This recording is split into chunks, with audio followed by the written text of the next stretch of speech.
India की सबसे बड़ी ट्रेन रॉबरी हुई थी 8 अगस्त 2014 में, जब एक ट्रेन 300 करोड़ रुपए लेकर फुल स्पीड में 18 पुलिस ऑफिसर्स के साथ सलेम स्टेशन से चेन्नई जा रही थी। हर स्टेशन पर उन पैसों को चेक किया जाता और हर तरह से उन पैसों को फॉलो किया जा रहा था। पर फिर भी जब ट्रेन अपनी मंजिल पर पहुंची तब उन पैसों में से लगभग 6 करोड़ रुपए गायब थे।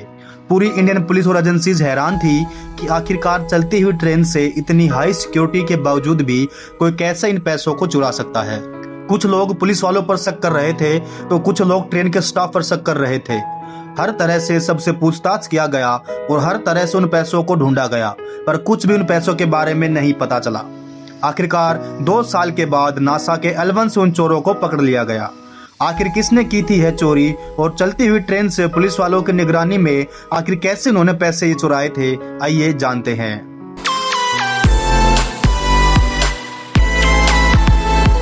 ये कहानी शुरू होती है 8 अगस्त 2014 को, जब इंडियन रिजर्व बैंक ने एक लोकल ट्रेन के 2 डिब्बे बुक किए थे। एक के अंदर पैसे रखे जाने थे और दूसरे डब्बे में पुलिस वाले बैठाए गए थे उन पैसों की देखभाल के लिए।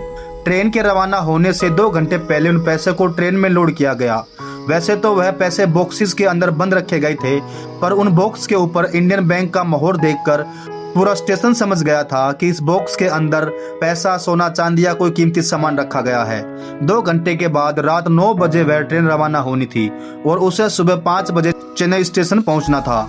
पुलिस वालों की नजर हर टाइम पूरी तरह अगले डिब्बे पर ही थी। जरा सी भी आवाज आती तो पुलिस वाले झांक कर अगले डिब्बे की तरफ देखते और वह हर टाइम चौकन्ना थे। और जिस भी स्टेशन पर ट्रेन रुकती तो बैंक ऑफिसर्स और पुलिस वालों के साथ जाकर उन पैसों को चेक करते और चेक करने के बाद गेट को बंद कर उसे सील किया जाता था। यहाँ तक सब कुछ सही चल रहा था और ट्रेन ने भी अपना आधा सफर तय कर लिया था। अब पुलिस वालों के दिल से डर निकल गया था। उन्होंने सोचा भला कौन इन पैसों को चलती हुई ट्रेन से निकाल सकता है। एक एक करके उन 18 पुलिस वालों में से 14 पुलिस वाले सो गए थे और 4 जगे हुए थे और वो भी अपने फोन में लगे हुए थे। कोई वीडियो देख रहा था तो कोई कॉल कर रहा था। अचानक रात के 2 बजे ट्रेन की छत से एक आवाज आई, जैसे तेजी से कोई चीज छत से टकराई हो। चारों पुलिस ऑफिसर्स ने अपना मोबाइल बंद किया और भागकर ट्रेन का दरवाजा खोला। जब बाहर जाके देखा तो कुछ भी नहीं था। फिर उन्होंने पैसे वाले बग्गी के गेट की तरफ देखा कि किसी ने गेट का ताला तोड़ने की कोशिश तो नहीं की है, लेकिन वह भी सही सलामत था। उन्होंने सोचा ट्रेन का सफर है, कोई पत्थर आकर लगा होगा ट्रेन से, और वह वापस जाकर बैठ जाते हैं। और 3 घंटे के बाद सुबह 5 बजे ट्रेन अपनी मंजिल पर पहुंच जाती है।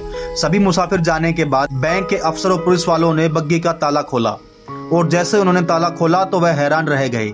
किसी ने बग्गी की छत काटकर एक रास्ता बनाया था और जब उन्होंने पैसों की तरफ देखा तो पैसों के डब्बे भी खुले हुए थे। उसमें से कुछ पैसे गायब थे। बैंक ऑफिसर्स और पुलिस वाले भी हैरान थे कि कैसे कोई चलती हुई ट्रेन की छत काटकर इतनी खामोशी से ये पैसे चुरा सकता है, जबकि बिल्कुल साथ वाली बग्गी में बैठे पुलिस ऑफिसर्स को पता भी नहीं लगा। देखते ही देखते यह बात पूरे स्टेशन पर फैल गई कि भागती हुई ट्रेन से किसी ने पैसे चोरी कर लिए। 1 घंटे के अंदर यह बात पूरे देश में बड़ी तेजी से फैल गई और हजारों की तादाद में पुलिस ऑफिसर चेन्नई स्टेशन पर पहुंच गए। पूरे स्टेशन के हर मुसाफिर को चेक करना तो मुमकिन नहीं था, पर जिस पर भी शक लगा उसे रोककर उससे पूछताछ की जाती है, पर कुछ पता नहीं चला। अब सबका शक 3 जगह ही जा रहा था।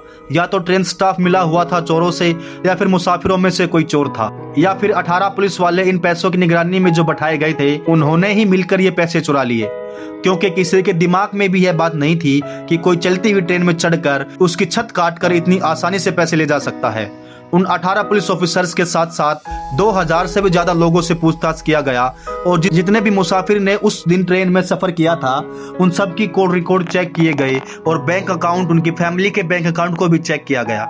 इतनी पूछताछ के बाद पुलिस को यह अंदाजा तो हो गया था कि चोर इनमें से कोई नहीं है, पर चोर है कौन यह कोई नहीं जानता था। यहाँ तक कि यह भी नहीं पता था कि चोरी किस जगह पर, किस स्टेशन में हुई या फिर रास्ते में हुई, कुछ नहीं पता था।